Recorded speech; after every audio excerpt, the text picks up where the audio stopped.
قرآن پاک کی سورت بقرہ پہلا سپارہ آیت نمبر 120 اللہ تعالیٰ نے ایک حد بیان کر دی، فرمایا وَلَن تَرْضَىٰ عَنْكَ الْيَهُودُ وَلَا النَّصَارَىٰ حَتَّىٰ تَتَّبِعَ مِلَّتَهُمْ، فرمایا یہ یہودی اور عیسائی تم سے ہرگز راضی نہیں ہوں گے۔ یہ قرآن ہے اور سادہ ترجمہ تفسیر کی بھی ضرورت نہیں، یہ معاہدے کر لیں، محبت کے وعدے کر لیں، یہ تم سے راضی نہیں ہوں گے۔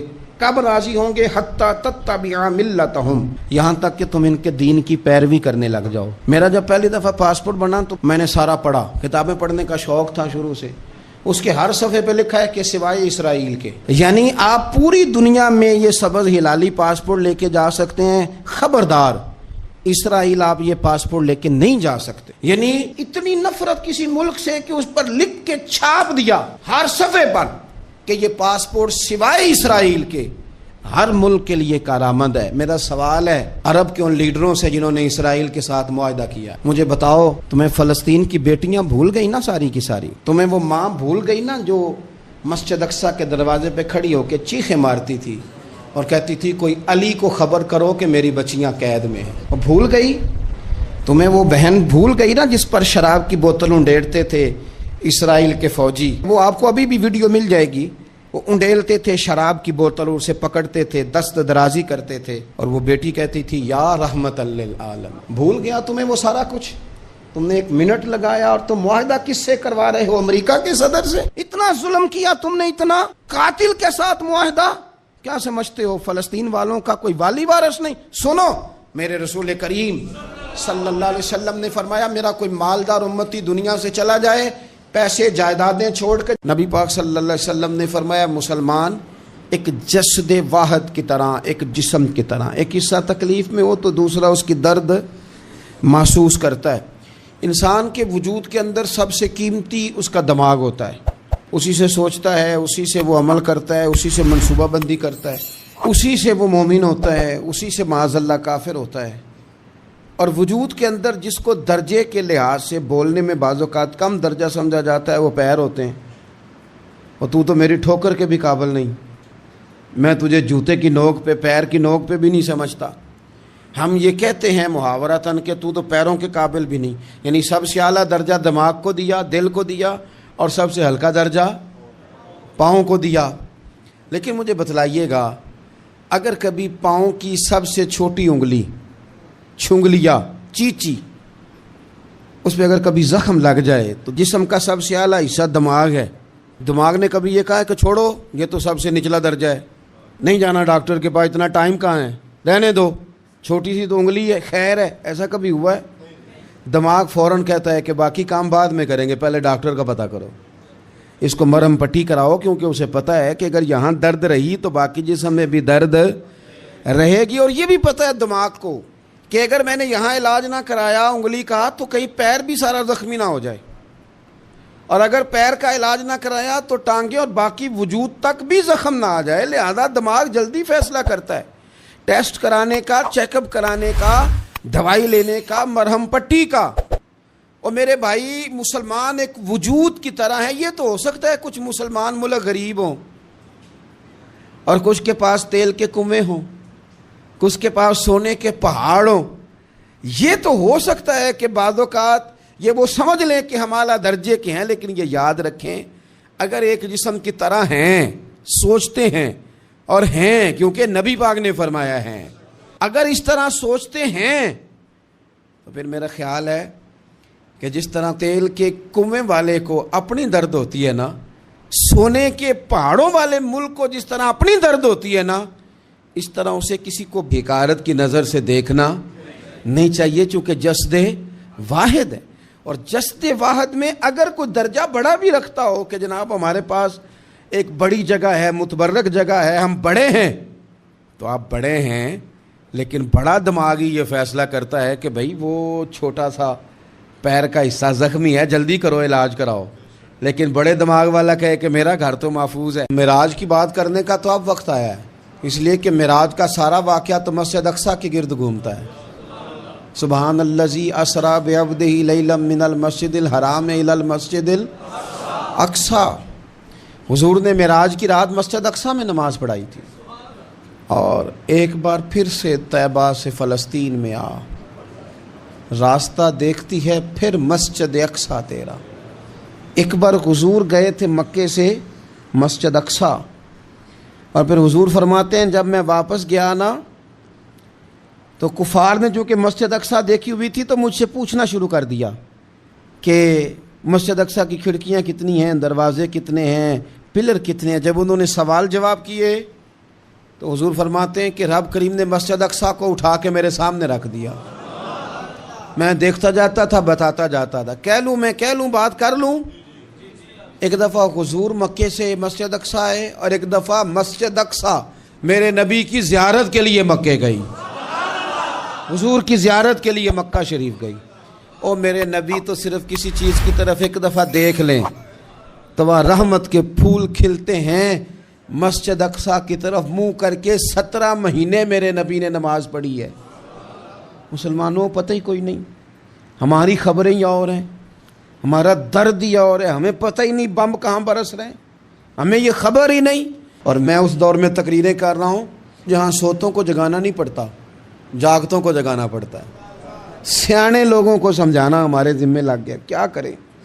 اس قوم کو سکھانا پڑتا ہے جسے پتہ سارا ہے لیکن جان بوجھ کے آنکھیں ہماری بند ہیں۔ یہ مولوی کو بات کرتا تو لوگ کہتے دیکھو مولوی گالی دیتا ہے، لیکن اگر قائد اعظم محمد علی جناح کہے کہ اسرائیل امریکہ کی ناجائز اولاد ہے تو پھر تو تمہیں ہضم کر لینا چاہیے نا، پھر تو لبرل کو بھی ہضم ہونا چاہیے نا کہ قائد اعظم نے کہا ہے، اور اس ناجائز بچے کو تم نے اتنی طاقتیں دے دی کہ وہ مسلمانوں کے قبلہ اول میں نماز پڑھنے والوں کو بھی نہ بخشے۔ کہاں گئی تمہاری وہ انسانی حقوق کی بڑی بڑی تنظیمیں، کدھر گئی؟ اور میرا پاکستانی میڈیا سے بھی سوال ہے، چند دن پہلے سیالکوٹ میں ایک واقعہ ہوا، ناانصافی ہو گئی جی، ناانصافی ہو گئی جی ایک بی بی کے ساتھ۔ ہر بندے نے شور مچایا، بڑے بڑے طوفان اٹھتے ہیں، کیوں ہوا جی کیوں ہوا؟ تو مسجد اقصیٰ کی توہین ہو گئی تو پھر طوفان کیوں نہیں اٹھا؟ ٹاک شو کیوں نہیں ہوئے؟ بحثیں کیوں نہیں ہوئی؟ میں اس موم بتی مافیا کا کیا کروں؟ ان لبرل لوگوں کا کیا کروں؟ ان کے سپورٹروں ووٹروں کا کیا کروں؟ ان سیاسی جماعتوں کے کارکنوں کو کیا نام دوں کہ جو ان فضول بحثوں میں تو وقت ضائع کرتے ہیں، اور وہ مسجد اقصیٰ جس کے بارے میں میرے نبی پاک صلی اللہ علیہ وسلم سے ایک صحابیہ نے پوچھا تھا، یا رسول اللہ مسجد اقصیٰ میں نماز پڑھنا کتنا کو بہتر ہے باقی نمازوں کے مقابلے میں؟ تو حضور نے فرمایا 1000 گنا بہتر ہے۔ بی بی عرض کرنے لگی سونیا میں جا تو نہیں سکتی، دل بڑا کرتا ہے۔ تو حضور نے فرمایا جا نہیں سکتی تو وہاں تیل ہی بھجوا دے، جس میں حاضری لگوانے کی حضور بات کریں جس مسجد میں۔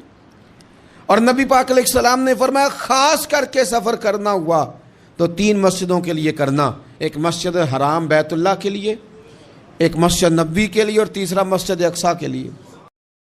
بیت المقدس مسجد اقصیٰ معمولی جگہ نہیں، حضور نے فرمایا 3 سفر کرو تو سمجھنا ہم عبادت کر رہے ہیں۔ کون کون سے؟ فرمایا اگر بیت اللہ جاؤ تو عبادت سمجھ کے جانا، مسجد نبوی کی طرف جاؤ تو عبادت ہے، اور مسجد اقصیٰ کی طرف جاؤ تو یہ بھی عبادت ہے۔ اور فرمایا مسجد اقصیٰ میں جس نے ایک نماز پڑھی اسے 25,000 نمازوں کا ثواب ملے گا۔ اور میرے رسول پاک نے یہ وہ مسجد ہے جس کے ساتھ معراج شریف جڑا ہوا ہے۔ قرآن پاک نے کہا کہ اس مسجد میں سبحان الذی اسری بعبدہ لیلا من المسجد الحرام الی المسجد الاقصی۔ مسلمانوں قرآن کہتا ہے کہ تمہارے معراج کی شان رسول پاک کی مسجد اقصیٰ سے جڑی ہے۔ جس محبوب کو رب معراج کرائے تو مسجد اقصیٰ میں لا کے کرائے۔ وہ جگہ معمولی جگہ ہے، وہ معمولی جگہ ہے مسجد اقصیٰ۔ نبی پاک نے وہاں نبیوں کی امامت کرائی، 17 مہینے اس مسجد کی طرف منہ کر کے تیرے اور میرے رسول نے نمازیں پڑھی۔ چھوٹی جگہ ہے، اور پوری دنیا کا مسلمان اسے چاہیے شرم سے گڑ جائے۔ ایک امریکہ کا صدر بول کے کہتا ہے کہ اسرائیل کو اجازت ہے اسے دارالحکومت بنائے، اور مسلمان حکمران بیان دے رہے ہیں ظالموں لٹیروں تم اپنی سیاستیں چمکانے کے لیے پہلے ایک دوسرے کو گالیاں دیتے ہو، پھر اکٹھے بیٹھ جاتے ہو نمبرنگ کرنے کے لیے۔ تم دین کے اس مسئلے میں سارے اکٹھے کیوں نہیں بیٹھے؟ سارے پاکستان کے سیاستدانوں کو، علماء اور مشائخ کو چاہیے تھا ایک پیج پہ اکٹھے ہوتے, اکٹھے بیٹھ کے ایک بیان ہی دے دیتے, ایک بات ہی کر دیتے. پھر میرا سلوٹ ہے ترکی کے صدر کو, پھر میرا سلوٹ ہے ترکی کے صدر کو. اس نے بہت عرصہ پہلے کہا تھا مسجد اقصی میری خواب میں آئی تھی اور رو کے کہتی تھی آئے مجھے کوئی صلاح الدین ایوبی کا ماننے والا, کوئی آئے مجھے بچائے. کہتے میری خواب میں آئی تھی اور روتی تھی, کہتی تھی کوئی آئے. اور ایک شاعر نے کہا مسجد اقصی نبی پاک کو بھی بلاتی ہے, کہتی ہے ایک بار پھر طیبہ فلسطین میں آ راستہ دیکھتی ہے, پھر مسجد اقصی تیرا ایک بار پھر سے طیبہ سے فلسطین میں آ راستہ دیکھتی ہے, پھر مسجد اقصی تیرا. کوئی بولا نہیں اتنا مقدس مقام, چھوٹے چھوٹے بیانوں کہیں اکٹھے ہو جاؤ, میں بتاتا ہوں تمہیں مسئلے کا حل کیا ہے.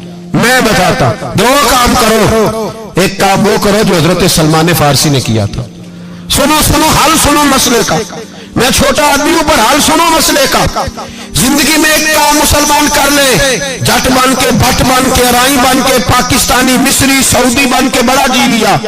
ایک کام وہ کرے جو حضرت سلمان نے کیا تھا. جب ایک کافر نے پوچھا آپ کا نام کیا ہے تو فرمایا میرا نام اسلام ہے. بولیے سارے میرا نام. کہا تمہارے باپ کا نام, فرمایا اسلام. دادا کا نام, کہا اسلام. پردادا کا نام, بازو تیرا توحید کی قوت سے کمی ہے, اسلام تیرا دیش ہے تو مصطفی ہے. ایک کام وہ کرو جو حضرت سلمان نے کیا تھا. کافر جب پوچھے تو کہو ہم سارے اسلام ہیں, ہم سارے کیا ہیں, ہم پہلے مسلمان ہیں, باقی بعد میں کچھ اور چیز. دوسرا کام وہ کرو جو حضرت امیر معاویہ نے کیا تھا. سن لو یہ حال ہے اس مسئلے کا. سنو حضرت مولا علی شیر خدا رضی اللہ تعالیٰ عنہ اور جناب امیر معاویہ کی جنگ ہو رہی تھی, لڑائیاں ہو رہی تھی, اختلافات تھے, فوجیں بیٹھی تھی.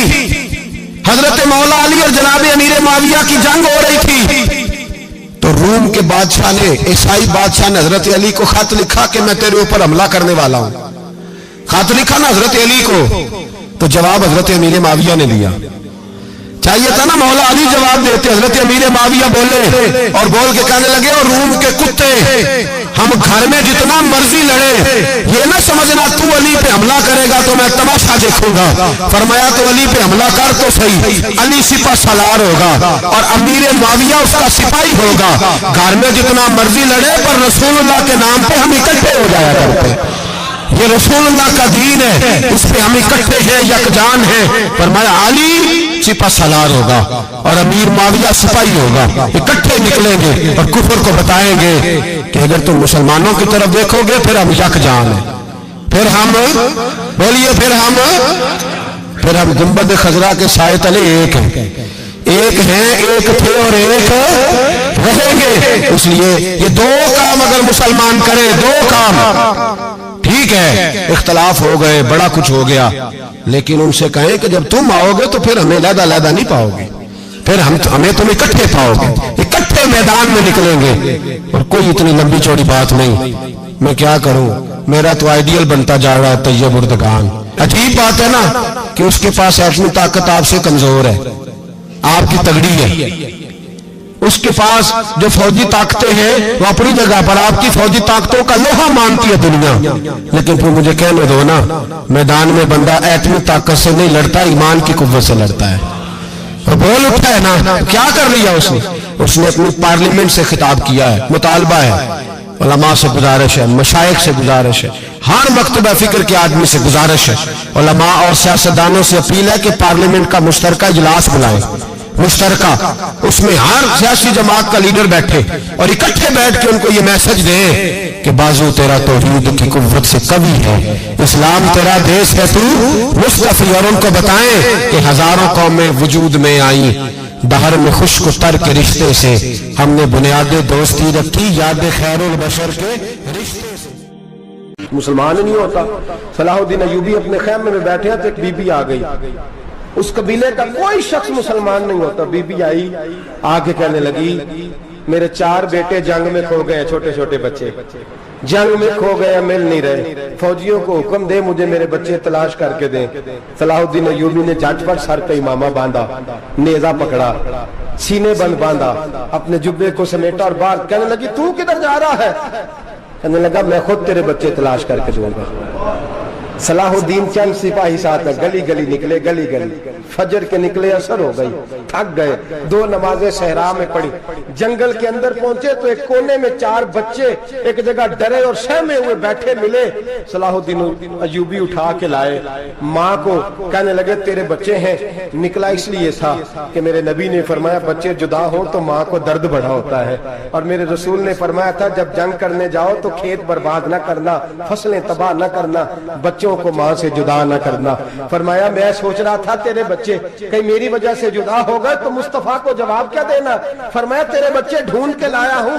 بچے ماں کے پاس آنے لگے تو ماں نے بڑے بیٹے کے منہ پہ تھپڑ مارا، کہتا ہے اماں کیا ہوا؟ کہنے لگے تو نے سنا نہیں کہ دشمن کے بچوں کی اتنی حفاظت کرتا ہے، میرے پاس نہ جا، اس کے قدموں میں بیٹھ جا، جس نبی کے غلام اتنے سچے ہیں وہ نبی کتنا سچا ہوگا۔ بنو قریظہ اور بنو نذیر 2 محلے تھے یہودیوں کے، یہودیوں نے بڑی عہد شکنی کی تو نبی پاک صلی اللہ علیہ وسلم نے ان کو بے دخل کر دیا، مدینے سے نکال دیا، مدینہ منورہ سے۔ یہودی نکل گئے مدینہ طیبہ سے، تو جب وہ نکل کے جا رہے تھے تو ان کے مکان، ان کے باغ، ان کی جائیدادیں بچ گئیں۔ نبی پاک علیہ السلام نے انصار مدینہ کو پہلے بلایا، جاگ رہے ہیں نا آپ لوگ؟ پیسے آتے کسی کو برے لگتے ہیں؟ اب تو یہ بھی حلال حرام کی تمیز بھی اٹھتی جا رہی ہے، جائیداد، باغ، مال، علاقہ خالی ہوا ہے، وہ چلے گئے، اور لوگ تو ڈھونڈتے پھرتے ہیں۔ اللہ خیر فرمائے، شاملہ جگہ ملتی نہیں اب شہروں میں، وہ کس کس نے نام کرا لیا، کدھر گئی ہے کوئی خبر ہی نہیں، خالی جگہ پڑی ہے۔ میرے نبی پاک علیہ السلام نے پہلے انصار مدینہ کو بلایا، حضور نے فرمایا انصاریوں بہت بڑی جائیدادیں یہودیوں کی، بنو نذیر اور بنو قریظہ محلے خالی ہو گئے، میرا دل کرتا ہے وہ تمہیں دے دوں، اس لیے کہ تم نے اپنے مہاجر بھائیوں کے ساتھ بڑا تعاون کیا، جائیدادیں تم نے دے دی ہیں، مکانات دے دیے ہیں، بڑا کچھ تم نے دیا ہے، میرا دل کرتا ہے وہ تمہارے نام کر دوں۔ تو انصار مدینہ کیا کہنے لگے یا رسول اللہ دے تو ہم نے دیا ہے پر وہ بیچارے جھچکتے ہی رہتے ہیں، وہ جھچکتے ہی رہتے ہیں، کھل کے ہماری چیزیں استعمال نہیں کرتے، تو حضور ہم تو پہلے ہی انصار ہیں، ہمارے پاس بڑا کچھ ہے، آپ مہربانی فرمائیں وہ سارا کچھ مہاجروں کو دے دے مہاجرین کو، ہمیں نہیں چاہیے۔ اب چلے گئے بات کر کے، میرے حبیب پاک نے مہاجروں کو بلا لیا، فرمایا بنو نذیر اور بنو قریظہ قبیلے کی جائیدادیں آئی ہیں، تمہارے پاس بظاہر جو چیزیں ہیں بھی وہ بھی انصار مدینہ کی ہیں، تو میرا یہ خیال ہے کہ وہ سارا کچھ تمہیں دے دیا جائے۔ ابو بکر صدیق رضی اللہ تعالیٰ عنہ کہنے لگے یا رسول اللہ صلی اللہ علیہ وسلم ہمارے انصار بھائیوں نے ہمارے لیے دل تک کھول دیے ہیں، حضور انہوں نے ہر چیز بانٹ کے ہمارے سامنے رکھ دی ہے، ہم اتنے خرد غرض ہیں کہ سارا کچھ لپیٹ جائیں۔ کہا حضور ہمارے پاس جو مکان ہے وہ ہے، ہم کاروبار کر رہے ہیں، تجارتیں کر رہے ہیں، مزدوریاں کر رہے ہیں، ہم انشاءاللہ اور بنا دیں گے، آپ یہ ہماری طرف سے ہمارے انصار بھائیوں کو گفٹ کر دیں، آپ انہیں دے دیں۔ میرے حبیب کی آنکھوں میں آنسو آ گئے، میرے نبی پاک علیہ السلام رو پڑے، یا رسول اللہ کیوں روتے ہیں؟ فرمایا تمہارا یہ بھائی چارہ قائم رہا تو اللہ اسلام کو بڑی قوتیں عطا فرمائے گا، اللہ طاقتیں دے گا اسلام کو، اگر تمہارا یہ رنگ قائم رہا، یہ انداز، میرے غلاموں تمہارے یہ طور طریقے، ایک بھائی کہتا ہے دوسرے کو، دوسرا کہتا ہے تیسرے کو۔ مسلمانوں کی نا ایک تعداد لڑتے لڑتے لڑتے لڑتے دور چلے گئی، تاتاریوں نے قید کر لیا، 4 مسلمان تھے، تبلیغ کرنے گئے، جنگ کرنے گئے، جہاد کرتے کرتے کافروں سے لڑتے لڑتے تاتاری قوم میں چلے گئے، وہاں قید کر لیے گئے تو سزائے موت کا حکم ہوا، 4 بزرگ تھے، سزائے موت کا حکم ہوا تو تاتاری بادشاہ جو تھا وہ بڑا خلاف تھا، بڑا سخت مخالف تھا مسلمانوں کے، اس نے کہا کہ ان کو جب پھانسی دینا نا مسلمانوں کو تو میرے سامنے دینا۔ اب 4 عالم ہیں، 4 صوفی ہیں، سفید داڑیاں، سر پہ امامے، پھانسی کا وقت آیا تو جو پھانسی گھاٹ ہے وہ ایک ہے، چاروں کو کٹھے پھانسی نہیں ہو سکتی، ایک کو کہا کہ ایک ایک کر کے ان کو پھانسی دو۔ جب پھانسی کا وقت آیا نا تو جو سب سے پیچھے صوفی تھے وہ دوڑ کے آگے آئے، کہنے لگے بادشاہ پہلی باری میری لگا، پہلی۔ اب بادشاہ نے کہا ٹھیک ہے اسے لٹکا دو، وہ قریب آئے تو دوسرے دوڑ آئے، کہنے لگے نہیں نہیں پہلی باری میں نے زیادہ کافر قتل کیے، میرا بڑا جرم ہے، مجھے پہلے سزا دو۔ ان کو پھانسی دینے لگے تو تیسرے آ گئے، کہنے لگے نہیں یہ تو میرا قتل کرتا تھا، رستے میں بتایا کرتا تھا، ڈھونڈ کے میں بتلاتا تھا کہ یہاں زیادہ تعداد ہے, مجھے پہلے پھانسی دو. تیسرے کے ساتھ بات ہو رہی تھی تو چوتھا دوڑا آیا, کہنے لگا یہ رستے بتاتا تھا, یہ تبلیغ کرتا تھا, یہ سارا کچھ کرتا تھا, لیکن کہا یہ کہتے تھے چلو واپس چلتے ہیں. میں جانے نہیں دیتا تھا, میں کہتا تھا اور کافر مارنے اور علاقے فتح کرنے, میرا جرم بڑا ہے, مجھے پہلے پھانسی دو. بادشاہ کہنے لگا مجھے 35 سال ہو گئے حکومت کرتے, بڑی دنیا کو پھانسی دی ہے, لوگ تو ایک دوسرے کو دھکے دیتے ہیں کہ پہلے تو جا, پہلے تو جا, اور تم کیسی قوم ہو کہ ایک دوسرے پہ قربان ہو رہے ہو. کہنے لگا تم ایک باپ کی اولاد ہو.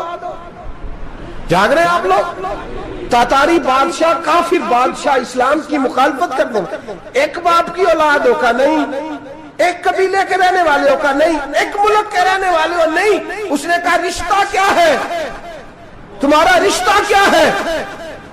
تو بول کے کہنے لگے خدا ایک ہے, نبی ایک ہے. خدا ایک ہے اور نبی منفرد ایک ہے, اس قوم کی نقصان بھی ایک ہی سب کا نبی, اللہ بھی, قرآن بھی ایک. کیا ہی اچھا تھا ہوتے اگر مسلمان بھی ایک, یوں تو سید بھی ہو, مرزا بھی ہو, افغان بھی ہو, تم سبھی کچھ ہو, بتاؤ کہ مسلمان بھی ہو. فرمایا ہمارا اللہ ایک ہے, نبی ایک ہے. تو کہا پھر ایک دوسرے پہ جان کیوں دیتے ہو؟ فرمایا ہمارے نبی نے ہمیں بھائی بھائی بنا دیا ہے, بھائی کا دل نہیں کرتا اس کی آنکھوں کے سامنے بھائی چلا جائے, ہمارا دل نہیں کرتا پہلے مجھے دے, پہلے مجھے دے. بادشاہ کہنے لگا تمہارا جذبہ مجھے متاثر کر گیا, جاؤ میں تم چاروں کو آزاد کرتا ہوں, تمہیں آزاد کرتا ہوں. میرے دوستو یہ رنگ تھا, دیکھیں نا, یہ اس دھرتی نے نظام دیکھا ہے نا, اس فلک نے پہلی بار دیکھا, اس زمین نے پہلی بار. اور میرے حضرت صاحب فرمایا کرتے تھے زمین تڑپ کے روئی, اس نے پہلی دفعہ دیکھا. احد کا میدان ہے, 3 صحابہ تپتی ہوئی زمین پہ زخموں سے چور چور پڑے ہیں. حضرت انس بن نضر رضی اللہ تعالیٰ عنہ پانی کا پیالہ لے کے پہنچے, ایک زخمی سے کہا تجھے پانی پلانا ہے, تو کہنے لگا میرے زخم تھوڑے ہیں, وہ جو ساتھ پڑا ہے اس کے زخم گہرے ہیں, پہلے اسے پانی پلا دے, جا اسے دے دے. اس کے پاس پہنچے تو وہ کہنے لگا وہ مجھ سے پہلے گرا تھا, اس کا زخم زیادہ گہرا ہے, اسے پانی پلا. تیسرے کے پاس گئے تو کہنے لگا چوتھا تڑپ زیادہ رہا ہے, اس کی عمر زیادہ ہے, میں تو جوان ہوں, برداشت کر لوں, بڑھاپے کی وجہ سے نڈھال ہو گیا, پہلے اسے پانی پلا. چوتھا کہنے لگا 5ویں کے پاس جا, 5واں کہنے لگا 6 کے پاس جا. حضرت انس بن نضر کہتے میں رو پڑا, میں نے کہا محمد کے غلاموں, رسول نے تمہیں کیسا جذبہ دے دیا ہے, زبانیں پیاس سے باہر ہے لیکن تمہاری اخوت مرتے دم تک قائم ہے.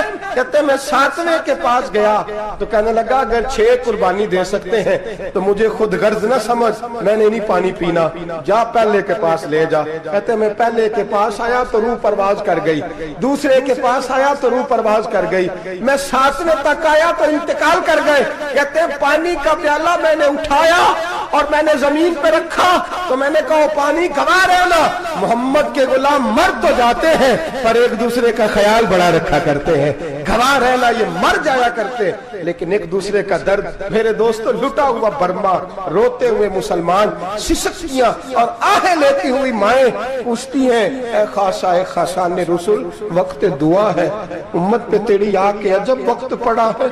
وہ دین جو بڑی شان سے نکلا تھا وطن سے, پردیس میں وہ دین آج غریب الغربا ہے. فریاد ہے اے کشتی امت کے نگہباں, بیڑا یہ تباہی کے قریب آن لگا ہے. اور کیا خوبصورت جملے کہے تھے کہ نبی پاک صلی اللہ علیہ وسلم نے, حضور نے فرمایا تھا میرا مومن ایک جان کی طرح ہوتا ہے, ایک جان کی طرح ہوتا ہے, ایک کو تکلیف ہو جسم کے ایک حصے کو سارا حصہ پریشان ہوتا ہے. فرمایا یہ ایک مکان کی طرح ہے, ایک اینٹ دوسری اینٹ کو مضبوط کرتی ہے. فرمایا یہ مضبوط لوگ ہیں, یہ مضبوط لوگ. حضرت عمر فاروق کا زمانہ ہے, ایک آدمی نے سیری بھیج دی ایک گھر میں بطور تحفہ, قحط کا زمانہ تھا, گوشت ملتا نہیں تھا, جانور. ایک آدمی نے سیری بھیج دی ایک آدمی کے گھر میں. اس نے کیا کیا, اس نے اپنی بیوی سے کہا ہماری تو خیر ہے, ساتھ والا پڑوسی زیادہ غریب ہے، ادھر نہ بھیج دے. یہاں گندم امیر شہر کی ہوتی رہی خراب اور بچی کسی فقیر کی فاقوں سے مر گئی. کہا ساتھ والے پڑوسی کے گھر سے میں کئی دنوں سے بھوک کی آوازیں، وہاں بھیج دے.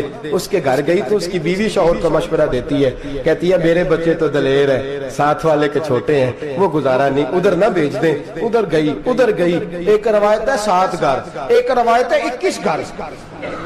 21 گھروں میں گھومتی ہوئی وہ صرف پھر پہلے کے گھر میں آ گئی.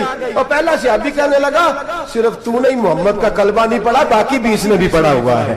صرف تو نے ہی رسول اللہ سے یہ درس نہیں لیا، باقیوں نے بھی لیا ہے. اور صرف تیرے اندر ہی جذبہ اظہار نہیں، تو ہی صرف مسلمانوں سے پیار نہیں کرتی، سارے ہی پیار کرتے ہیں. وہ صرف پھر آ گئی. اب کیا کرنا ہے؟ اب کیا کرنا ہے؟ تو امام نبوی نے لکھا ہے، وہ کہنے لگی کرنا کیا ہے؟ پکاؤں گی میں اور کھائیں گے 21 گھر. پھر بھی اکیلے نہیں کھائیں گے، پکاؤں گی میں اور کھائیں گے 21 گھروں کے مطابق شوربہ پکا.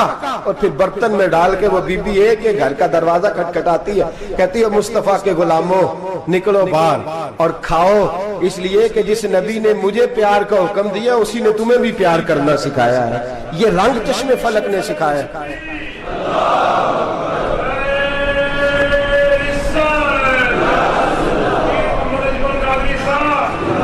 آپ کی بڑی مہربانی. زندہ باد وہی ہے جس کو اللہ رسول زندہ باد فرمائے. بڑی مہربانی، اللہ جزا دے. عرض یہ کرنے جا رہا تھا کہ رسول کریم صلی اللہ علیہ وسلم نے پیغام دیا امت کو. فرمایا دیکھیں نا کتنے بڑے لفظ ہیں. یہ نہیں فرمایا دوزخ میں جائے گا، یہ نہیں فرمایا کہ اسے جہنم کی سزا ملے گی. میرے نبی نے فرمایا میں اسے مومن مانتا ہی نہیں، میں اسے مسلمان اپنا مانتا ہی نہیں. حضور کسے؟ فرمایا جو پیٹ بھر کے کھاتا ہے اور اس کا ہمسایہ بھوکا سو جاتا ہے. میں مومن ہی نہیں مانتا. سزا تو تب ملے گی نا کہ جب میں کسی سزا کا اعلان کروں. میں مانتا ہی نہیں، وہ میرا ہے ہی نہیں. خود پیٹ بھر کے کھا رہا ہے، ہمسایہ اس کا بھوکا. میں نہیں مانتا انما المؤمنون اخوہ، مومن بھائی بھائی. میں مانتا ہی نہیں اسے. اور میرے حبیب پاک اتنے بڑے لفظ حدیث میں اور کہیں نہیں ملیں گے آپ کو، اتنے بڑے جملے کہیں نہیں ملیں گے. میرے نبی پاک نے فرمایا اللہ کہے گا قیامت کے دن. کون؟ اتنے بڑے لفظ حدیثوں میں ملتے نہیں جتنے یہ ہیں. حضور نے فرمایا رب فرمائے گا بندے سے کہ میں تیرے پڑوس میں بھوکا تھا، تو نے مجھے روٹی کیوں نہیں کھلائی؟ کون کہہ رہا ہے؟ اللہ کہہ میں بھوکا تھا تو نے روٹی نہیں دی، میں ننگا تھا تو نے کپڑا نہیں دیا، میں پیاسا تھا تو نے پانی نہیں پلایا، میں بیمار تھا تو تیمارداری. یا اللہ نہ تو کھاتا ہے، نہ پیتا ہے، نہ کپڑا پہنتا ہے، نہ تو بیمار ہوتا ہے. لا تاخذہ سنۃ ولا نوم، تجھے بیماری آتی نہیں، اونگ نیند نہیں آتی. میرے مالک تو میرے پڑوس میں تھا. تو حضور فرماتے ہیں رب فرمائے گا وہ جو بندہ تیرے پڑوس میں بھوکا تھا تو بندہ تو میرا ہی تھا نا. وہ جو بندہ تیرے پڑوس میں ننگا تھا تو بندہ تو میرا ہی تھا نا. وہ جو تیرے پڑوس میں پیاسا تڑپتا رہا تو وہ میرا ہی بندہ تھا. تو دوائی لینے جائے تو بڑے اسپتال میں اور اس بیچارے کو 20 روپے پرچی کے بھی میسر نہ آئے تو میرا ہی بندہ تھا. میرے دوست خیال کر اور یاد رکھ یہ جو ہمسائے ممالک میں ظلم ہوتے ہیں، زیادتیاں ہوتی ہیں. ہمارے گھر کا پنکھا اچھا چلتا ہے، ہم جلوس اس وقت نکالتے ہیں جب ہماری لائٹ بند ہوتی ہے. ہم جلوس اس وقت نکالتے ہیں جب ہمارا ایسا جو ہمیں تنگ کرتا ہے. ہم اس وقت درد محسوس کرتے ہیں جب ہمارے گھر تک آگ آ جاتی ہے. یہ جو باہر آگ جل رہی ہے یہ تیرے گھر بھی آ سکتی ہے. یہ جو باہر فساد ہو رہا ہے یہ تیرے دروازے تک آ سکتا ہے. میرے رسول پاک نے ایک جان، مسلمان کو ایک جان قرار دیا. مجھے بتائیے انگلی کو کٹ لگ جائے، مسلمان ایک جان ہے نا. انگلی کو لگ جائے کٹ، دماغ کہتا ہے میں نے نہیں سوچنا اس کے بارے میں نے اس کے درد کو محسوس ہی نہیں کرنا. انگلی کی درد ہے، انگلی جانے اس کا کام جانے. ایسے ہی ہوتا ہے نا. بولے پیروں سے کہتے ہیں، انگلی کہتی ہے چل ڈاکٹر کے پاس، پیر کہتے ہیں نہیں میں نے نہیں جانا. انگلی کا کام ہے انگلی جائے. ایسے ہی ہے نا. دل سے کہتے ہیں تو تڑپ تھوڑا سا، انگلی کو درد ہے، کہتے میں کو تڑپوں، انگلی کا ماما، انگلی جانے اس کا کام جانے. ٹیلی فون کرنا ہے ڈاکٹر صاحب کا پتہ کرنا ہے تو کان کہتے ہیں میں نے نہیں بات سننی ڈاکٹر صاحب کی، زبان کہتی ہے میں نے نہیں بولنا، انگلی جانے. ایسا ہوتا ہے. پیر احتجاج کرتے کہ میں نے ڈاکٹر کے پاس میں کیوں چکر کھاتا پھروں ڈاکٹر کی دکان کی. انگلی کو درد ہے انگلی جانے. ایسا ہوتا ہے بھئی. میرے رسول پاک نے فرمایا مسلمان ایک جان ہے. تو درد برما کے مسلمانوں کو ہو رہا ہے تو پاکستانی کہہ رہے ہیں کوئی بات نہیں وہ جانے ان کا کام جانے. ایک جان ہے نا. درد ہونا چاہیے، تکلیف ہونا چاہیے. پھٹے پہ باتیں ہوتی ہیں اس موضوع پہ. اسمبلی پہ گفتگو ہوئی ہے اس موضوع پہ؟ آپ کی صوبائی اسمبلیاں اس موضوع پہ بولی ہیں؟ آپ کے کونسل اس موضوع پہ بولے؟ ہم تو اپنی اپنی سیاستیں، اپنے اپنے تماشے، اپنے اپنے چکروں میں لگے ہوئے. وہ دریا کے اندر سسکتے مسلمان، بنگالی کہتے ہیں ہمارے نہیں، برمی کہتے ہیں ہمارے نہیں، پاکستانی کہتے ہیں ہمارے نہیں، ترکی کہتے ہیں. وہ کس کے ہیں؟ وہ کس کے ہیں؟ وہ اللہ کے بندے ہیں، محمد عربی کے غلام ہیں صلی اللہ علیہ وسلم. لیکن میرے دوستو، کیا ہمیں کیا غرض ہے؟ وہ جانے، ان کا کام جانے. یہ جب تیرے پیروں تک آگ آئے گی پھر تجھے پتا چلے گا یہ بڑی سخت آگ ہے. آج جس کافر نے برما پر عرصہ دراز تنگ کیا ہے، مسلمان تھوڑے تھوڑے مفاد لینے کی خاطر نا، بنو عباس اور بنو امیہ کی جنگ چل رہی تھی. بنو عباس جو تھے وہ غالب آ گئے، بنو امیہ جو تھے ان کی حکومت ختم ہو گئی. تو عیسائیوں نے بنو امیہ سے کہا کہ ہم تمہارے ساتھ تعاون کرتے ہیں، ہم تمہارے ساتھ تعاون کرتے ہیں اور بنو عباس پہ غلبہ پا کے تمہیں حکومت دلاتے ہیں. بنو امیہ بڑی جدوجہد کر رہے تھے بادشاہی کے لیے، لیکن انہوں نے کہا کہ ہم لڑ رہے ہیں، کوشش کر رہے ہیں، لیکن ہمیں کسی کافر کی مدد کی ضرورت نہیں. ہم جتنا مرضی لڑیں لیکن کافروں کے ہاتھوں بنو عباس کو مروانے کو ہم تیار نہیں ہیں. ہمیں خبردار، تمہارا آپس کا معاملہ ہے، ہم خود نمٹ لیں گے، تمہیں اجازت نہیں دیتے تم اندر کودو اور کود کر کے تم فسادات پیدا کرو اور مسلمانوں کے اندر تقسیم کرو. میرے دوستو، مسلمان کو سوچنا چاہیے، سوچ بڑی رکھنی چاہیے. گھر کی جنگ سے نکل آ، اب بہو ساز کے جھگڑے سے باہر آ جا، اب محلے کی سیاست چھوڑ کے باہر کا سوچ. اب اسلام کو تیری حاجت ہے. اب پوری دنیا جب مسلمان کو دیکھے نا، فیس بک یوز ہوتی ہے، اس پہ نوجوان جب اسلام کی بات کرنے لگے گا، اس پر جب بڑا اسلام کی بات کرنے لگے گا، پوری دنیا میں پیغام جائے گا کہ مسلمان اب جاگنے لگا ہے، مسلم خابیدہ بیدار ہونے لگا ہے، اب اس کی آنکھیں کھلنے لگی ہیں، اب یہ اپنے مذہب کی بات کرتا ہے، اب یہ اپنے ملک سے، صوبے سے، برادری سے نکل کر بولتا ہے. اب یہ کہتا ہے کہ بازو تیرا توحید کی قوت سے قوی ہے، اسلام تیرا دیس ہے، تو مصطفی ہے. اب یہ بڑی سوچ رکھتا ہے، اب یہ عالمی بات کرتا ہے. میرے دوستو، ہمارا تو حال یہ ہے. امام اعظم ابو حنیفہ کا فتویٰ ہے، آپ فرماتے ہیں جو مولوی عالمی حالات سے باخبر نہ ہو وہ جمعے کی تقریر نہ کرے، وہ مسلمانوں کی رہنمائی نہیں کر سکتا. عالمی حالات سے جو خبردار نہ ہو، تو جس کو چھٹی ہو جائے، تو نے ختم نہیں پڑھا، دوڑ جا مسجد سے، تو ختم نہیں پڑھتا، ہمارے تجھے پتہ ہی نہیں تو کہاں رہتا ہے، بھاگ جا. وہ عالمی حالات پہ بات کرے گا کیونکہ بیچارے کو تو پتا میری سویرے چھٹی ہو جانی. سیاست کا لفظ چھیڑا نہیں تو میں گیا نہیں. یاد رکھے، وہ جو بیداری ہے، وہ جو اعلیٰ ظرفی ہے، وہ جو بڑی سوچ ہے، وہ جو ملت کی سوچ ہے، وہ جو قومیت کی سوچ ہے، وہ جو آگے بڑھنے کا زاویہ ہے، وہ تو اندر. اقبال کہتا ہے گلا تو گھونٹ دیا اہل مدرسہ نے تیرا، گلا تو گھونٹ دیا اہل مدرسہ نے تیرا. تجھے تو مدرسے والوں نے پلیٹ پکڑا دیا ہے کہ جا سویرے لنگر کٹھا کر کے لا اور دوپہر کو روٹیاں مانگ کے لا اور دیکھ آج مرا کون ہے، ختم کس کا پڑھنا ہے. تو گلا تو گھونٹ دیا اہل مدرسہ نے تیرا، اب کہاں سے آئے گی صدا لا الہ الا اللہ. تو گھونٹ دیا تیرا گلا، تو کیسے بڑی بات کرے گا؟ بڑی بات کے لیے بڑی سوچ چاہیے، بڑی تگودو چاہیے، بڑی کوشش چاہیے، بڑا حوصلہ چاہیے. مسلمان چھوٹی چھوٹی لڑائی میں، چھوٹی چھوٹی جنگ میں، ایک دکاندار دوسرے دکاندار سے لڑ رہا ہے، گلی والا دوسری گلی والی سے لڑ رہا ہے، محلے والا محلوں پہ اعتراض. ایک شہر میں رہنے والے میں نے دوسرے محلے پہ اعتراض کرتے دیکھے. یقین کریں، ایک شہر میں رہنے والے، علاقے میں بسنے والے کہتے ہیں بھائی توبہ ہے اس محلے تو اللہ ہی بچائے. لا حول ولا قوت. وہ جو تقسیم در تقسیم کی سوچ ہے، اس نے چھوٹے چھوٹے ٹکڑوں میں مسلمانوں کو بانٹ دیا ہے. چھوٹی چھوٹی تقسیم ہے، چھوٹا چھوٹا ہمارا مزاج ہے، چھوٹی سوچ ہے. بڑی سوچ کی بات سنیے. صلاح الدین ایوبی، جاگ رہے ہیں نا آپ لوگ؟ تو آخر حضرت صاحب ایڈی وڈی گل چھیڑ چھڑی ہے، یہ مطلب ہی کون نہیں. کنے برما جانا ہے تو کنے مدد کرنی ہے. میں تو بھائی فریضہ سر انجام دے رہا ہوں. میرے نبی نے فرمایا برائی کو یا ہاتھ سے بدل، ہاتھ سے نہیں بدل سکتا تو زبان سے تو بولنا. تو میں معذور ہوں، کمزور آدمی ہوں، ہاتھ سے بدلنے کی طاقت نہیں رکھتا، تو دوسرے درجے پہ تو مجھے عمل کرنے دو نا. اثر کرے نہ کرے سن تو لے میری فریاد، نہیں ہے داد کا طالب یہ بندہ آزاد. رونے تو دو، تڑپنے تو دو، آہیں تو بہانے دو، سسکیاں تو لینے دو، مار کھائیے تو تڑپنے تو دو. وہ قرآن پاک برما میں پابندی لگی ہے تو میں یہاں سوچنے لگا ہوں کہ وہاں تو پابندی لگی ہے، یہاں پہلے ہی لوگ کوئی نہیں پڑھتی. معاذ اللہ تعالیٰ حالات دن پہ دن مسلمانوں کے لیے ایک ایک کر کے. افغانستان میں جو آگ لگی تھی، پھر وہ عراق میں بھی لگی، پھر وہ لیبیا میں بھی لگی، پھر وہ مصر میں بھی لگی، پھر وہ یمن میں بھی لگی.